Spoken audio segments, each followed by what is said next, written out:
Наше управление было образовано в 2016 году и является в настоящее время самостоятельным государственным органом, который осуществляет функции по профилактике коррупционных правонарушений в Республике Саха-Якутия. Помимо приема сведений о доходах, расходах, имуществе и обязательствах имущественного характера, которые представляют лица, замещающие государственные должности, лица, замещающие муниципальные должности и государственные гражданские служащие категории руководителей, наше управление занимается также проверкой документов претендентов на эти должности, а также проверкой документов кандидатов на должности руководителей государственных учреждений, унитарных предприятий и организаций с участием Республики Саха-Якутия. К нам подконтрольны 53 лица, замещающих муниципальные должности. К ним относятся не только министр. У нас сюда входят также и аудиторы счетной палаты, и ЦИКа государственных лиц, замещающих государственные должности в Центральной избирательной комиссии. 117 государственных гражданских служащих категории руководителей, это заместители министров, руководители департаментов, комитетов, органов исполнительной власти, которые у нас имеются, и лица, замещающие муниципальную должность. Это те лица, которые нам представляют сведения о доходах. Кроме этого, мы осуществляем контрольные функции в отношении всех руководителей учреждений, всех руководителей унитарных предприятий, акционерных обществ, которые имеют долю республики. Эти полномочия у нас осуществляются с момента назначения на должность. То есть до того, как лицо будет назначено на должность на стадии кандидата, мы проверяем сведения. Нам отправляет департамент по кадровой политике пакет документов. Мы проверяем там не только нарушения коррупционные, но и иные правонарушения. Вплоть до того, что мы отправляем запросы в МВД, проверяем по базе, у нас есть определенная информационная возможность, определенные программы, мы проверяем наличие налоговой задолженности, наличие задолженности по исполнительным листам, мы проверяем в том числе и на конфликт интересов при представлении сведений, представляет сведения в анкете изложенные. Мы проверяем в том числе возможность каких-либо конфликтных ситуаций при назначении его на должность, либо когда он назначается на новый срок, то мы смотрим в предыдущем сроке, не допускал ли он каких-либо нарушений, например, заключения контрактов, если это касается госучреждений, заключал ли он контракты со своими аффилированными лицами. Это у нас тоже информационная программа, которую мы используем, позволяет нам такую выборку сделать. Если говорить об итогах декларационной кампании, то в 2019 году нарушений практически не выявлено. Из 53 лиц, замещающих государственные должности, своевременно установленные сроки представили 52 лица. Нарушение сроков не допущено. Одно лицо не представило сведения в связи с тем, что оно было назначено в 2019 году, и такие сведения представляло в качестве кандидата на данную должность. Поэтому 30 апреля у него по законам не установлена обязанность представлять сведения. Из 117 государственных гражданских служащих категории руководителей сведения были представлены в стадии государственными гражданскими служащими. Опять же объясню, потому что 4 лица у нас были назначены в 2019 году и тоже не должны были представлять сведения в установленные законом сроки, и 4 вакансии у нас имеются. Наше управление проанализировало все сведения, представленные лицами, замещающими государственные должности и государственных гражданских служащих категории руководителей, это заместители министров, руководители различных департаментов наших республиканских. И по итогам определенного анализа было установлено, что 3 лица у нас допустили нарушения при представлении сведений о доходах, расходах, имуществе и обязательствах имущественных прав. В отношении этих 3 лиц на основании распоряжения главы республики были проведены проверки достоверности и полноты представленных сведений. По итогам проверок лица привлечены к дисциплинарной ответственности, объявлено одно неполное служебное соответствие и объявлен 1 выговор и 1 замечание. Что касается лиц, замещающих муниципальные должности, в текущем году у нас такое количество составляет 5002 лица. Из них 36 глав муниципальных районов, 405 глав муниципальных поселений, 4 главы тоже были назначены и избраны только в этом году, поэтому они не представляли сведения 30 апреля, а также 4542 лица – это депутаты и представители районных и местных поселенческих наследных собраний депутатов. В прошлом году у нас была большая проблема по представлению сведений именно со стороны депутатов. К установленному сроку не были представлены сведения порядка 200 больше чем 200 лиц, замещающих муниципальную должность, являющихся депутатами на непостоянной основе. В этом году таких лиц у нас гораздо меньше, всего 51 лицо, которые по необъективным причинам не представили сведения. Информацию о непредставлении сведений мы направили в прокуратуру, потому что управление не имеет полномочий принимать меры в отношении депутатов, которые не представили сведения. И благодаря мерам прокурорского реагирования, к настоящему моменту 10 депутатов освобождены от должности в связи с утратой доверия. В прошлом году таких депутатов было 16. Если в прошлом году один глава муниципального поселения нам не представил сведения, отказался представлять, то в этом году таких нарушений не было допущено. В прошлом году вот этот глава, который отказался представлять нам сведения, был освобожден от должности в связи с утратой доверия. Основной момент, который касается текущего года, это внесение изменений федеральными законами номер 228 ФЗ и 251 ФЗ, в соответствии с которыми лица, замещающие муниципальную должность на непостоянной основе, то есть депутаты, освобождены от ежегодного представления сведений. Наконец-то мы этого добились, потому что действительно была сложная ситуация при представлении сведений наследными депутатами. Основная причина их отказа от представления сведений была сложность при получении банковских сведений, сложность при доставке этих документов непосредственно в наше управление. Но в этом году они освобождены от этой обязанности. Однако это не означает, что они перестали быть нам подконтрольны. Федеральный закон установил следующие нормы. Значит, теперь депутаты, которые осуществляют свои обязанности на непостоянной основе, должны представлять сведения в течение 4 месяцев с момента назначения на должность, избрания на должность. То есть у нас будут сведения о доходах, расходах, имуществе и обязательствах имущественного характера, поданные депутатами с момента избрания на должность. После этого они обязаны представлять ежегодно к 30 апреля только в случае совершения сделок, сумма которых превышает 3-летний совокупный доход депутата и его супруги. Значит, если таких сделок они не совершали, то тогда ежегодно к 30 апреля они будут представлять сообщения о несовершении таких сделок. В любом случае депутаты, осуществляющие свои полномочия на непостоянной основе, наследные депутаты, обязаны будут представлять нам сведения либо о доходах, еще раз повторюсь, в случае совершения им сделок свыше, совокупный доход которых превышает 3-летний доход, либо о несовершении таких сделок тоже к 30 апреля каждого года.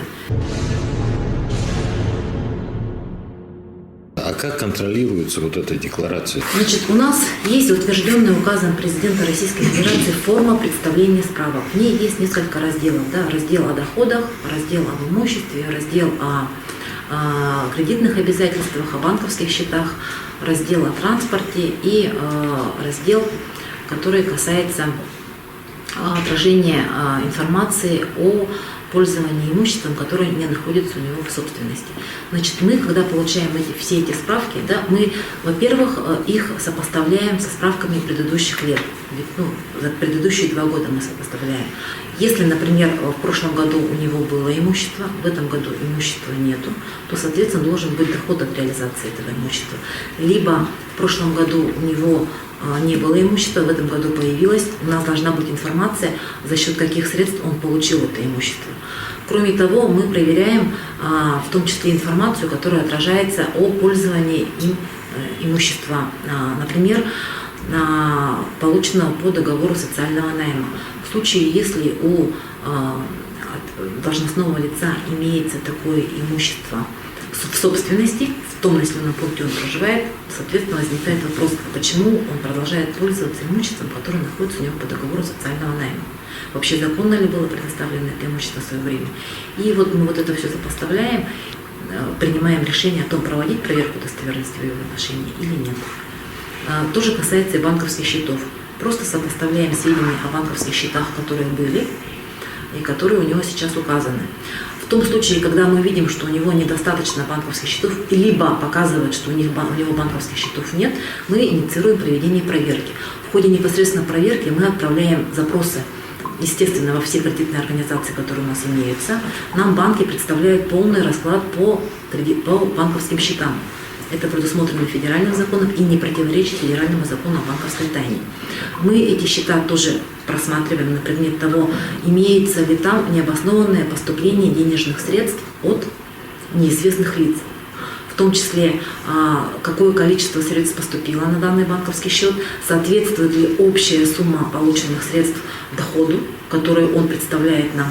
Мы сведения о доходах перепроверяем посредством получения информации в налоговом органе. И вот, например, в текущем году мы выявили ситуацию, когда у одного главы муниципального района денежных средств на счета поступило больше, чем его доход от заработной платы. Они же не имеют права получать иного дохода.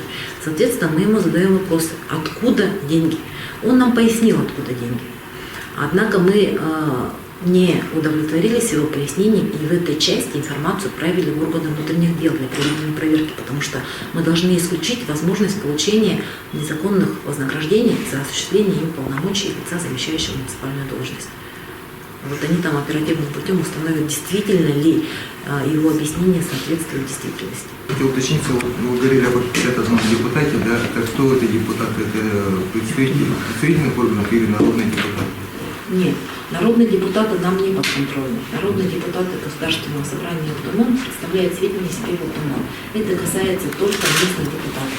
Вы упомянули про ответственность, которая будет прописана в законе за непредоставление информации о совершении сделок, сумма которых превышает ежемесячный доход депутата или супруги. Какая это ответственность? За любые недостоверные и неполные сведения можно было применить только одно – утрату доверия.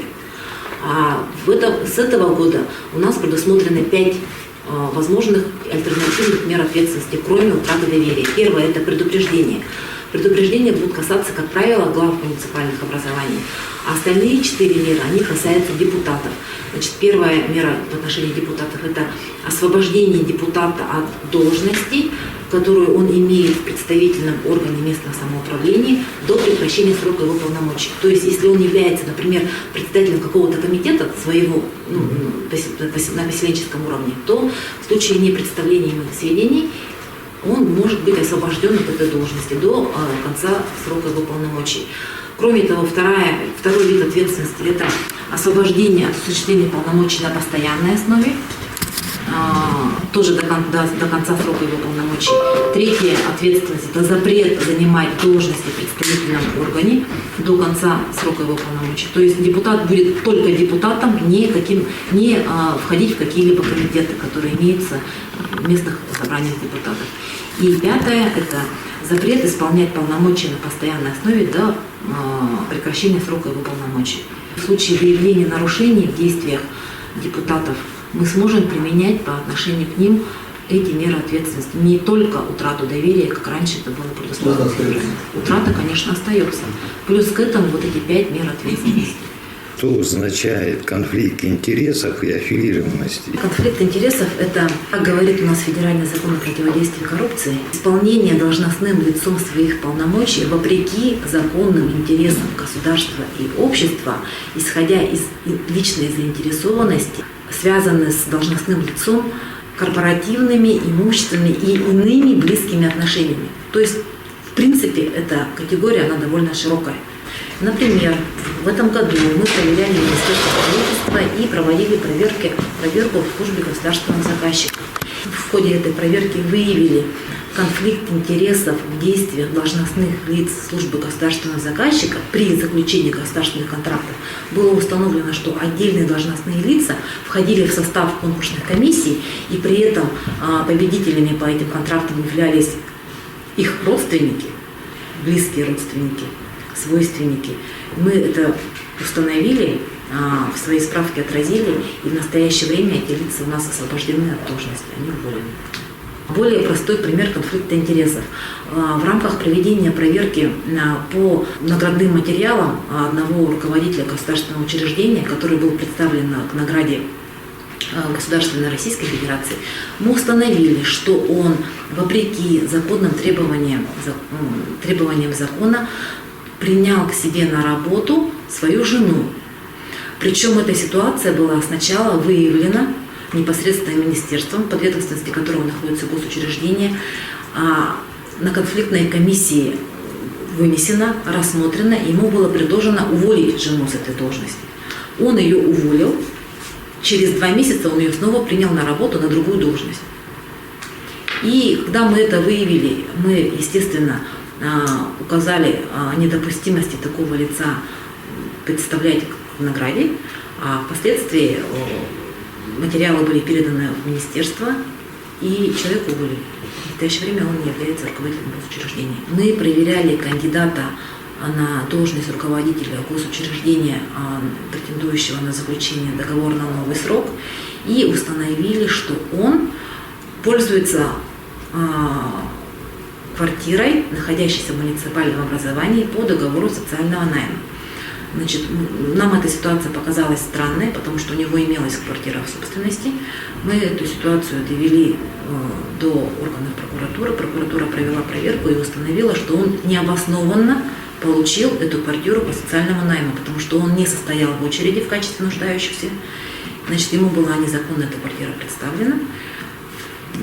Более того, он ее приватизировал. В настоящий момент в результате принятия мер прокурорского реагирования решается вопрос о возврате муниципального имущества, об отмене незаконной приватизации и возврате муниципального имущества в муниципальную собственность. У нас в Якутии родственники на родственники. А как вот с этим вам приходится сильно бороться? Нам непосредственно с ситуацией, которая возникает в муниципальных образованиях, бороться не приходится, потому что это группа муниципальных служащих, и эти вопросы рассматриваются на комиссиях, которые созданы в органах местного самоуправления. В отношении лиц, замещающих муниципальные должности, мы добились в этом году внесения изменений в закон о противодействии коррупции в Республике Саха-Якутия, и теперь лица, замещающие муниципальную должность, о возникновении конфликтной ситуации, либо если мы выявим эту конфликтную ситуацию, будет рассматриваться на уровне президиума при главе Республики Саха-Якутия, комиссии по противодействию коррупции. У нас федеральный закон в этой части имел правовую неопределенность. Ранее, до внесения изменений в закон о республике, в закон о противодействии коррупции в республике, лица, замещающие муниципальную должность, по сути, никуда не представляли информацию о возможном конфликте интересов, потому что это было не урегулировано. В настоящий момент они обязаны представлять уведомление главе республики. Если они такого уведомления не представят, и мы потом проведем проверку и выявим это, то, соответственно, будут к нему применены меры в соответствии с законом, это утрата доверия. В прошлом году этот вопрос у нас рассматривался на комиссии по противодействию коррупции, когда к нам обратился глава Ленского района Эбельманов. Он стал главой Ленского района, и до того, как стать главой района, он являлся учредителем одного ООО, который занимается ремонтом дорог в непосредственно подчиненном ему муниципальном образовании. И тогда мы установили, что ему некуда представлять это уведомление, а он к нам обратился с уведомлением. Мы ему дали, конечно, разъяснение, что на настоящий момент это не урегулировано федеральным законом. Вы должны были бы создать эту комиссию у себя в районе. И поскольку все равно в районе же все друг с другом близко знакомы, то он, конечно же, представил такое уведомление в свою комиссию при муниципальном образовании. Они, конечно же, приняли решение, что не будет конфликта интересов, потому что он принял все меры для того, чтобы его не допустить. Он оттуда вышел, предпринял все необходимые, установленные законом требования к тому, чтобы не допускать конфликт интересов при исполнении им должностных обязанностей. Эта фирма, она не участвует в торгах, которые проводятся в Ленском районе по ремонту дорог, непосредственно в качестве исполнителя по муниципальному контракту.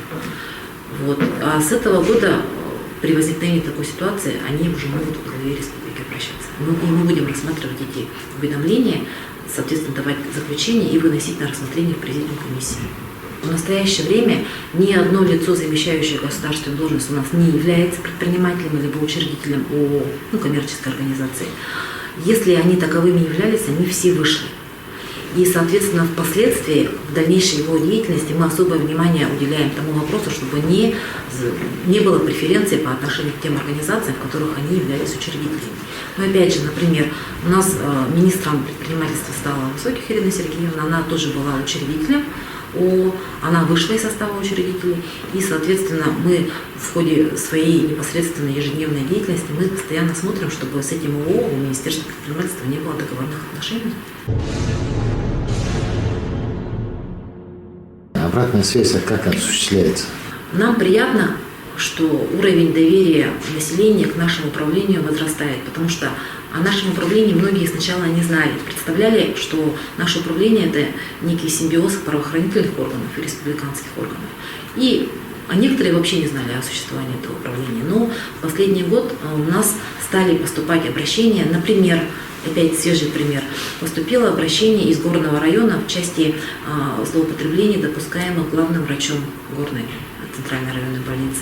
Мы инициировали проведение проверки, выезжали туда непосредственно в Горный район, создали комиссию, наш представитель управления выезжал, выявили там нарушения, и в настоящее время по этим нарушениям уже правовая оценка дается прокуратуре.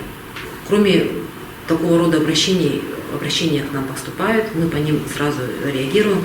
Пользуясь случаем, хочу сказать, что у нас есть телефон доверия, с которой постоянно работает, там производится запись любых сообщений, да, и вы можете обращаться по телефону 507-070, и мы по всем обращениям, которые поступают на телефон доверия, проводим проверки, даже если они анонимные, мы все равно принимаем сигналы и начинаем рассматривать данное обращение с точки зрения, нарушен закон или нет.